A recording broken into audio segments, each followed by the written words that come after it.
And hello, everyone. Welcome back to another episode of the Mayday Mayhem mystery. And we're going to really talk about some stuff that one case that just came across. And this case is very disturbing. Let me just give you a warning before we talk about it. It's great to see everyone again. And again, I am Mayday Mayhem. If you want to know about my makeup look today, the actual lipstick I am wearing is actually IMAN Scandalous, and I use a little D&D just to outline it. My eyes are actually done with the Maddie Ziegler collection. Maddie Ziegler. And also the Fireside by Ipsy. So if you want to have the details, it's in the description box below. But we're going to talk about the case that that literally just happened. What's this, May 10th, 2022, this month, this year. Now, the case in question, excuse me for the sniffles, it's a bit cold in my house. Like, I keep the AC on, and I never know how hot or cold it is outside until I open the door, and it's like, oh, God, it's cold out. Oh, God, it's hot out. So, right now my AC is on. That's why I have my comfy. If you see me in my green sweater, this is my comfy sweater. This sweater makes me feel whole again. So, again, I'm in my comfy sweater. I have my coffee. So let's talk about this case, shall we? Now, again, this picture may be alarming. Now, I told y'all the things that we're going to talk about in this case may be alarming, but viewer discretion is warned at this picture, all right? Don't y'all get mad at me for this picture. Florida took the picture, not me. I'm just showing it to you. But let's see why we're here today. Now, of course, you read the description. It's about a 2-year-old that was starved to death. But how did we get there? Let's take a look. Yeah. Uh-huh. Yeah. Yeah. Rhonda Tillman, as you can see in the middle, is mom. Okay? Regis Johnson is dad. All right? And Frank Robinson is dad's brother. But we'll get into that in 1 second.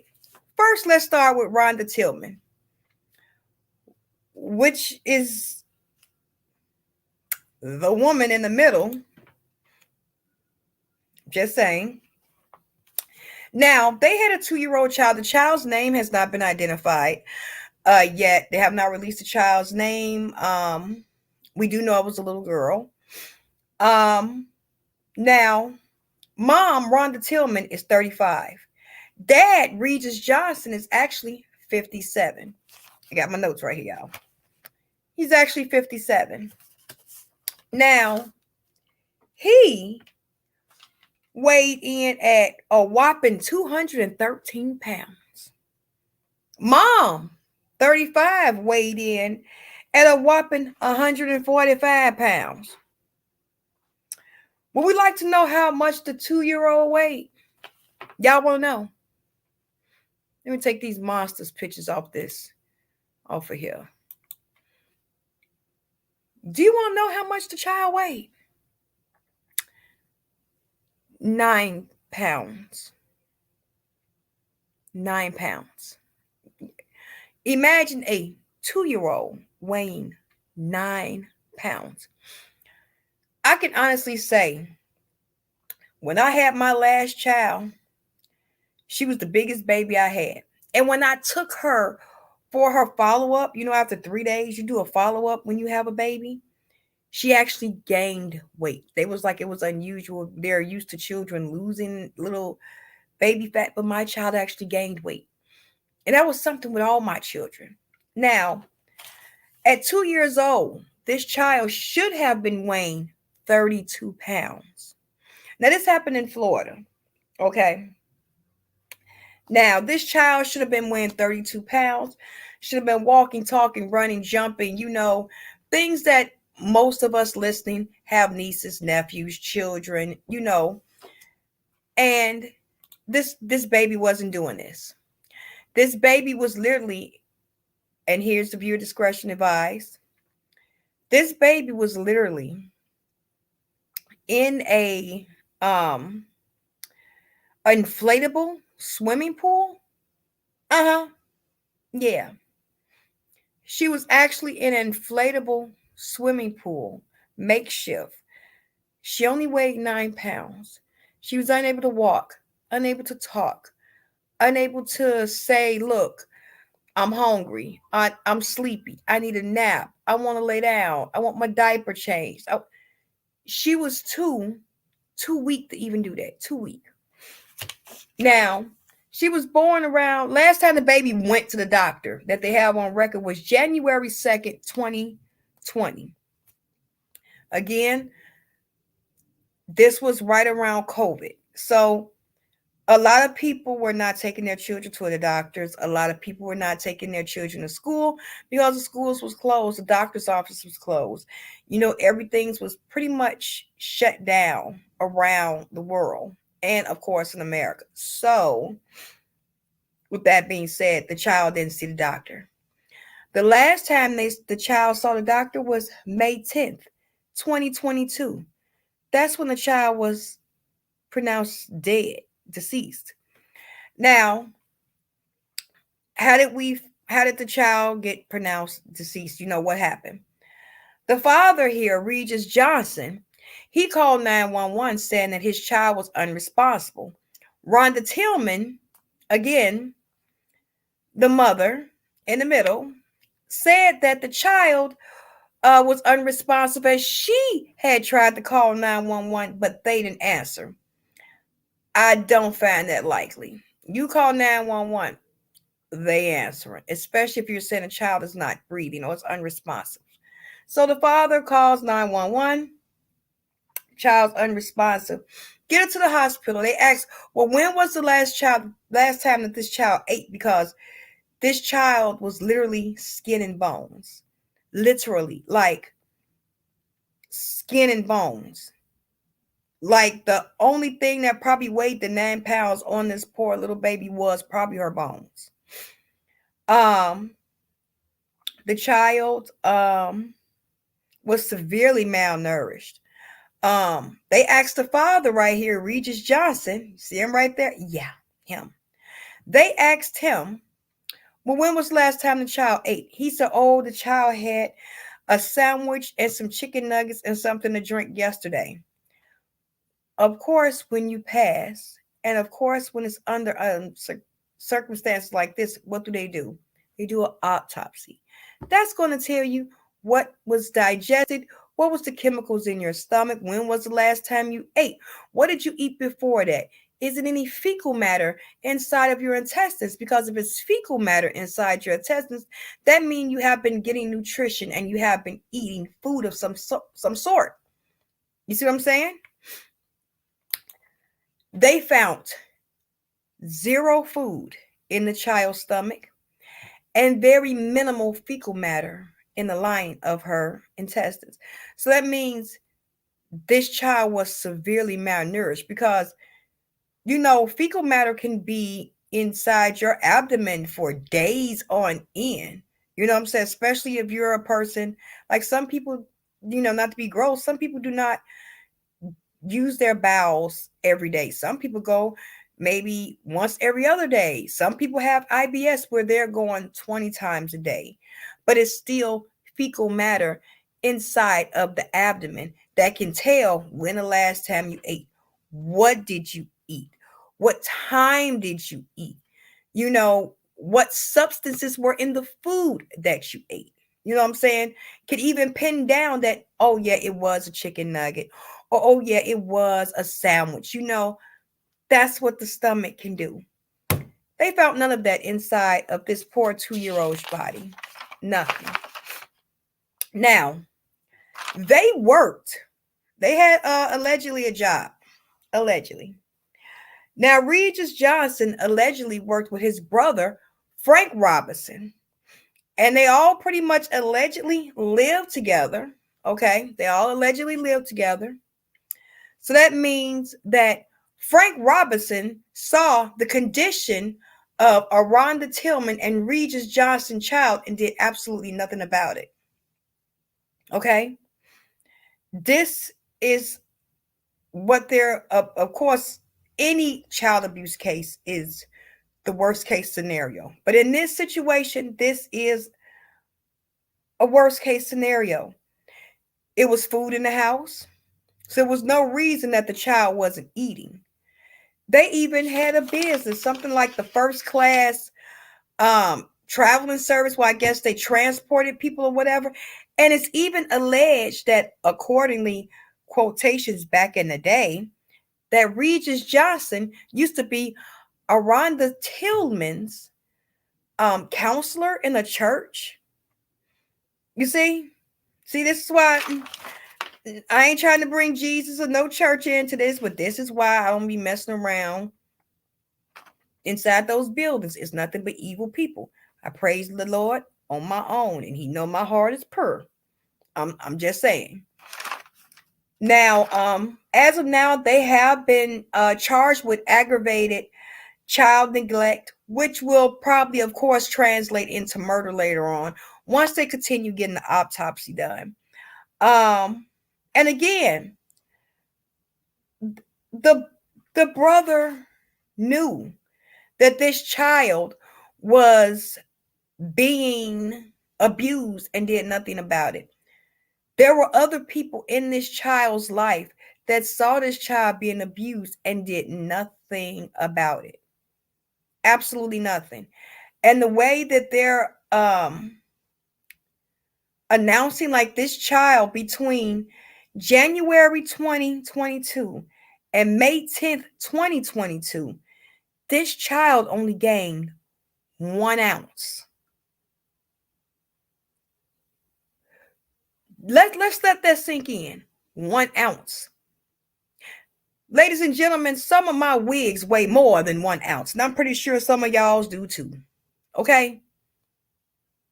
1 ounce. Think of an ounce that this child gained in over 2 years and about 4 months. 1 ounce. I'm probably didn't gain 1 ounce between this morning and right now. I swear I probably didn't gain to put on a few ounces, maybe even a few pounds. It's been a long day of me eating. I'm just saying. But the situation is, she was starved to death for no reason. If you don't want the children after birth, take them to adoption agencies. There are or other family members that you trust and care that would take care of the children. You don't starve them to death. And then, hold on, y'all, wait. There's more. Allegedly, Aranda Tillman, Miss Thingamajigger right there in the middle. Yeah, her. She's allegedly 4 months pregnant. Yes, I bullshit you not. Yes, she's allegedly 4 months pregnant. Now, if she did not get any prenatal care for this precious 2-year-old, she will be getting prenatal care for this 4-month-old, allegedly, if she is pregnant. And once she has this child, that child will be given into custody. That child will be put away into custody. It will not be it will not be taken care of by her, and it can possibly be given to a loving family that will cherish and take care of this child, because I think it's irresponsible and crazy as fuck. She's 35, he 57, and you mean to tell me you starved your baby to death? Have you lost your mind? Have you lost your mind? Have you? And we're seeing this more and more and more each day. You're seeing where parents are literally starving their children to death, or selling their children to death, or just killing their children just to get back at the opposite parent, or just to, for whatever reason. It's insanity. And If you didn't want this precious baby, again, you could have handed it over to DCFS, which allegedly they did have a DCFS case open. And you know what? In this case, you cannot constantly blame DCFS. You can't. Okay. When are the parents going to be held responsible and take responsibility for what they have did to their own children? Okay, DCFS can only do so much. Okay, yes, they have cases that fall through the cracks, but in this case, you literally starved this child to death, and the child hadn't been to the doctor since January 2nd, 2020, and had actually gained 3 pounds when the baby had went to because the baby was like 6 pounds, 6 ounces or something when it was born. And when the baby went to the doctor on January 2nd, the baby had actually gained 3 pounds. She gained 3 pounds. And when they came to collect her remains on May 10th, she had only gained 1 ounce since that last doctor's appointment. So that means this child has not been taken care of. Again, it cannot fall through the cracks of DCFS because, again, we all know that they're overworked. Okay. And again, DCFS can only help and monitor, but it's your job and our job as parents to actually go through and do parenting. If you don't want the baby, give it to an adoption agency. Someone will adopt this child instead of you hurting, killing, starving, and beating the child to death. I would rather you give it to DCFS if you don't want it, and let a caring parent or adoption agency or family members and let someone caring take care of the child versus you just letting the child just fade away into obscurity and die of starvation while you continue to live your life, while you continue to wear your red lipstick, while y'all continue to do your first class car service that y'all have and was living. While y'all continue to do that, you have starved a child to death, which is apprehensible. It's insanity. It really is. So again, another case of child neglect. When will this stop? And this is just not affecting the lower class. It's affecting the upper class community too, where child abuse is very present. And it seems that no one cares. I remember when I was growing up, it literally was a village that raised a child. Because if Miss Mary down the street saw that Miss Smith didn't have bread for her kids, they would get together, and all the parents and everything in the block would get together and get loaves of bread for Miss Smith and send it down there for her and her children. And Miss Smith would be thankful, and she would know it was from the neighborhood, and that would help feed her and her children. We actually looked out for each other. Now that time is gone and past. Like, no one looks out for each other. No one looks out for each other's children. And it truly was a village mentality that I grew up on, where everyone looked out for each other, no matter what was going on.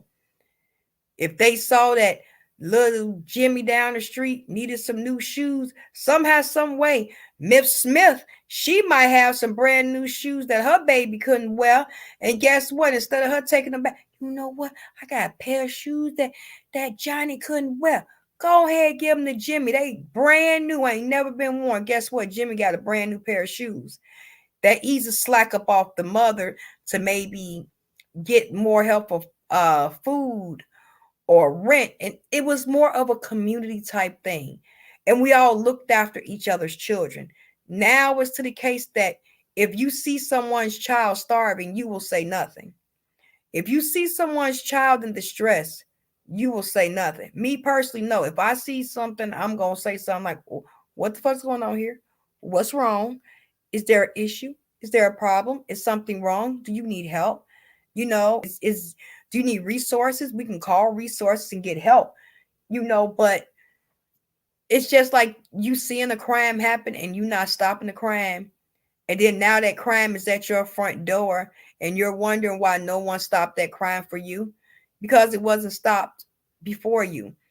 It has to be some way that we see something, we need to say something. So this does not continue to keep happening again, and again.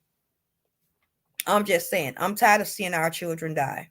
I'm tired of seeing any child die for malice and unnecessary circumstances like this, to starvation, where it was actually food in the house, but not due to the negligence of the child, not due to the negligence of someone outside of the house, but due to the negligence of her own mother and father, that this child literally starved to death.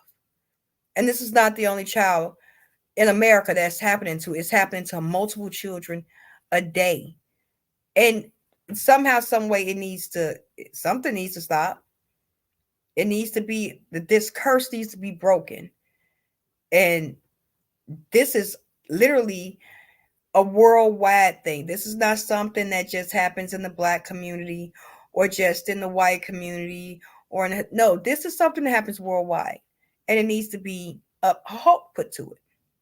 So I'm just saying, if you see something that doesn't look right, it's never harmful to ask.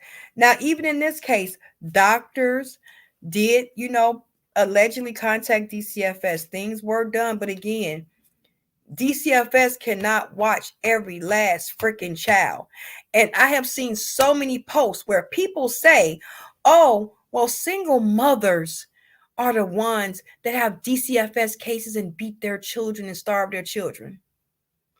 In this case, again, we have a mother, a father, and an uncle. Because Frank Robinson and Regis Johnson are brothers. Regis Johnson was the father. Aranda Tillman was the mother. That was a 2-parent household. And yet a child was beat and starved to death.